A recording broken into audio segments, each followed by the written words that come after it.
dissolution, the next point is stability analysis. How we can analyze, how we can study the stability of that particular drug. So first we have to determine the shelf life of that drug. Okay, so condition should be strong, okay, should be best. Okay, so our drug may be in solid state, may be in liquid state. If our drug is in solid state, then how we can analyze? See, first we have to prepare three samples: sample A, sample B, and sample C. In sample A, there is mixture of drug and excipient. In sample B, there is presence of 5% moisture plus drug. In sample C, there is only drug.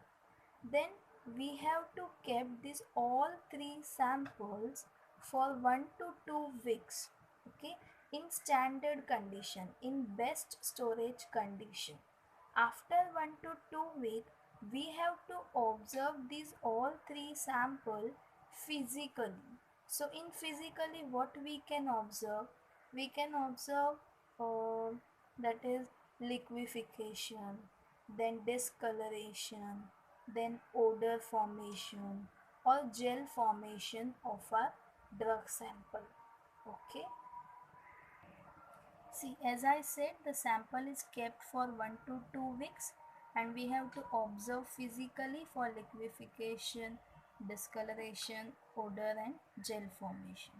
How we can assay it? By using TLC, thin layer chromatography, by using HPLC, high performance liquid chromatography, by using DSC, differential scanning colorimetry, by using FTIR, Fourier transfer ironing.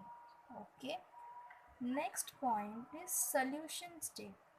We studied how to assay the stability of solid state. Now next is solution state. In solution state, what we have to do?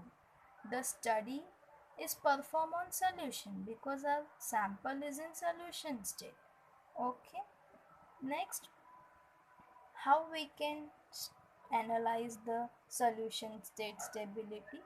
So there is one method. We have to place the drug which is in solution form with additives, okay, in umbered color vials, and we have to kept it for 2 to 3 weeks and evaluate it to identify the presence of any incompatibilities. Okay, we have to take that drug in vials, then keep for 2 to 3 weeks, and after that we have to evaluate and identify the presence of there is incompatibilities or not.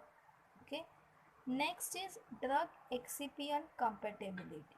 We have to check the compatibility between drug and excipient. Some excipients are not inert in nature, so they can interact with the drug. In some cases they oxidizes the drug, they reduces the drug. Okay. Next is, okay, in that what we have to do? We have to check the compatibility of drug and excipient. So in tablet dosage form, the drug is in direct contact with one or more excipient, just like our diluent and all, etc., etc.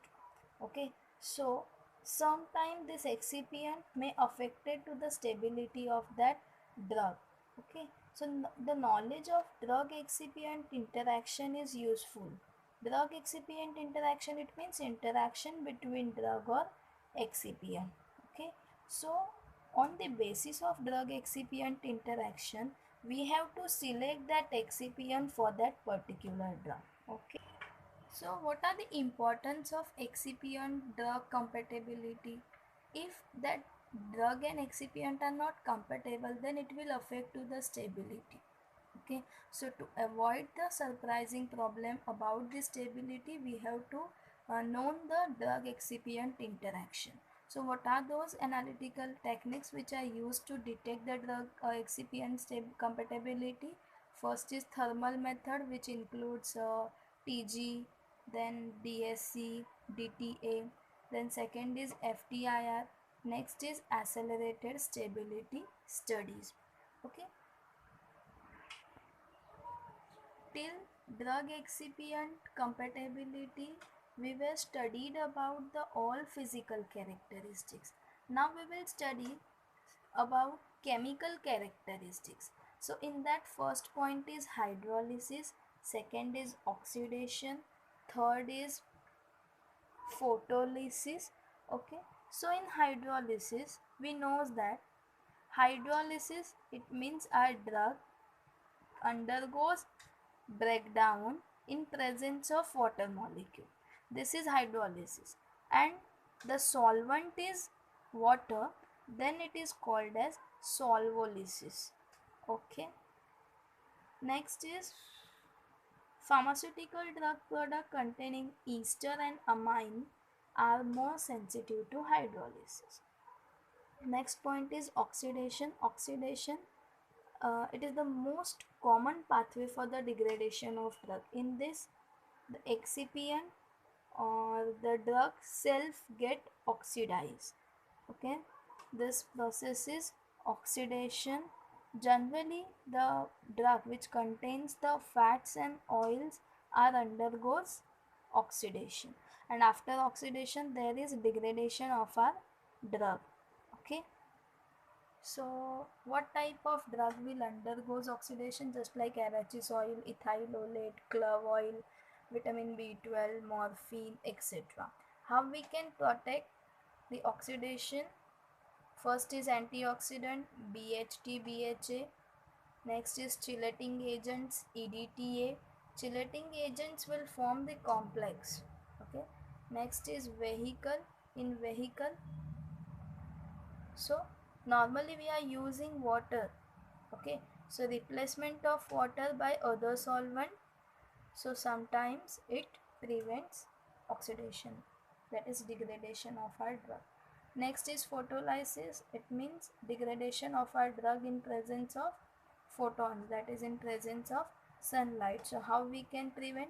We can prevent by storing that particular drug into the light resistance amber color containers. Next is polymerization. Polymerization, what is polymerization? It is the phenomenon in which the one crystal can form more than one polymer. Okay, this phenomenon is called as polymerization. Example in dextrose injection.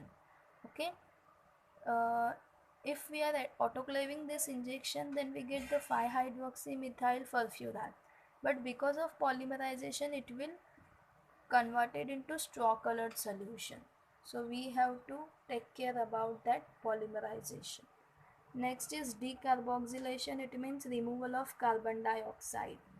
Okay, so this generally observed in parenteral solutions which containing the sodium carbonate. Example procaine. Hydrolysis we get PABA. Decarboxyl we get aniline liquid. In presence of light it will convert it to dark colored liquid. How we can prevent the measures? Preventing measures for decarboxylation, we have to pass that carbon dioxide gas in the solution for 1 minute. Okay, so decarboxylation does not takes place. This is about the pre-formulation aspects of tablet. Okay, thank you.